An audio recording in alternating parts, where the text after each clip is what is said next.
Les gens disent que Marie est née sans péché.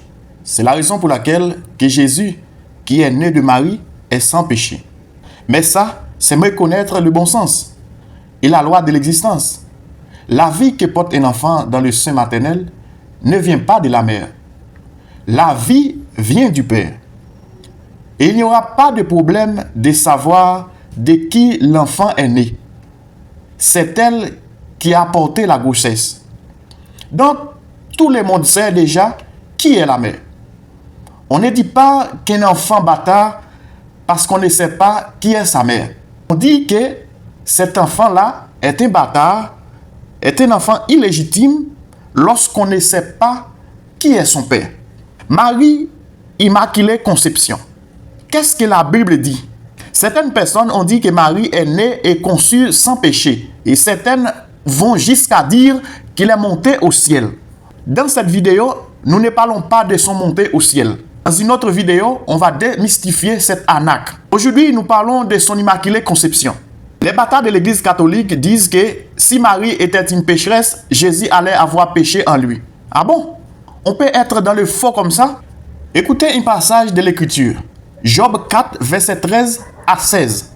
Au moment où les visions de la nuit agitent la pensée, quand les hommes sont livrés à un profond sommeil, je fus saisi de frayeur et d'épouvante, et tous mes os tremblèrent. Un esprit passa près de moi, tous mes cheveux se hérissèrent. Une figure d'un aspect inconnu était devant mes yeux, et j'entendis une voix qui murmurait doucement. Écoutez très bien certaines choses que les gens ignorent et racontent leur vie. Je lis ce passage afin que vous compreniez cette affaire de la naissance de Jésus. Si Jésus est né du Saint-Esprit, c'est qu'on doit chercher à savoir qui est le Saint-Esprit. Et il a commencé à exister quand? Est-ce que Jésus, en tant que l'Esprit Saint, on pourrait le toucher? On pourrait voir un esprit. À quel moment? C'est quand un esprit prend un corps qu'on peut le voir. Mais si un esprit ne prend pas un corps, on ne peut pas le voir. Or, pour le rachat, Dieu a besoin du sang. Sachant bien que l'esprit ne produit pas du sang. Il faut que l'esprit s'humanise, prenne un corps pour produire du sang. Si le sang de Jésus venait de Marie, ce sang serait contaminé. Pour ceux qui ne savent pas, on lit le passage de Job 4, verset 15, pour montrer à ces égarés, ces abrutis, un esprit peut prendre une apparence. Et c'est ce que Job a vu et il était en train d'expliquer. Qu'est-ce qui étonne les gens si Dieu, qui a créé l'esprit, se décide de prendre une apparence, se fait voir pour apparaître sur la terre des hommes? Comment Job a su que ce n'était pas un humain? Comment qu'il savait que c'était un esprit?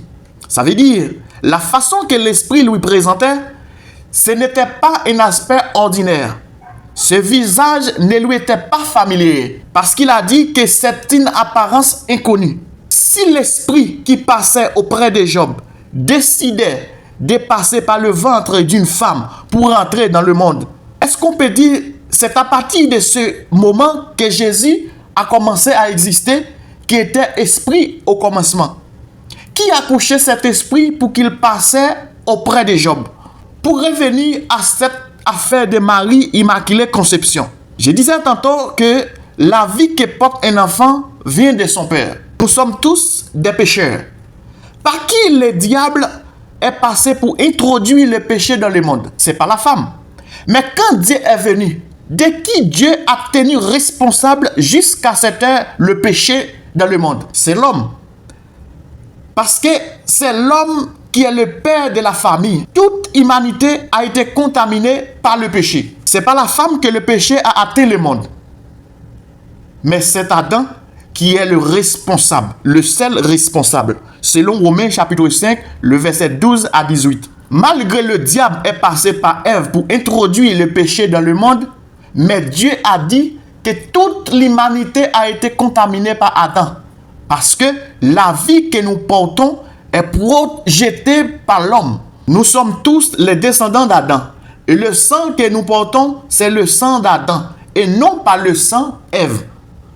Si nous sommes contaminés, c'est le sang de notre père Adam qui a été contaminé. C'est de cette même façon aussi que la sainteté de Jésus n'est pas due à sa maternité, mais sa sainteté est due à sa paternité. C'est pourquoi par un seul homme, le péché est entré dans le monde. Et par le péché, la mort. Et qu'ainsi la mort s'est étendue sur tous les hommes. Parce que tout ton péché a parti d'un seul homme, Adam. Adam est la figure de celui qui devait venir. Maintenant, on va voir ce que Marie a dit de sa propre bouche. La Bible dit « Jésus a vécu sans péché ». Selon Jean chapitre 8, le verset 45-46. Hébreux chapitre 4, le verset 15. Jésus n'a commis aucun péché. Quel homme sur la terre qui peut vivre sans péché? Il n'existe pas. C'est Dieu seul qui est sans péché. On va voir maintenant Marie Immaculée Conception. Luc chapitre 1, le verset 46 à 48. Et Marie dit: mon âme exalte le Seigneur, et mon esprit se réjouit en Dieu mon Sauveur, parce qu'il a jeté les yeux sur la bassesse de sa servante. Car voici, désormais, toutes les générations me diront bienheureuse. À vous qui dit que Marie est sans péché. Marie appelait Dieu son Sauveur. Quand je vous parle, j'ai toujours dit Marie qui est dans la Bible et Marie des Romains de l'Église catholique sont deux Maries différentes. Parce que il y a Jésus biblique et il y a Jésus des Romains. Il y a le vrai Christ et il y a le faux Christ. Il y a la vraie Marie et il y a la fausse Marie. C'est pourquoi cette Marie, cette fausse Marie de ces croyants de l'Église catholique apparaissent sous formes différentes. Soit elle a un bébé en main, soit elle est enceinte, soit son enfant en train de téter, son bébé tète seulement, il n'est jamais rassasié, c'est un petit gourmand, un petit espiègle, un petit glouton.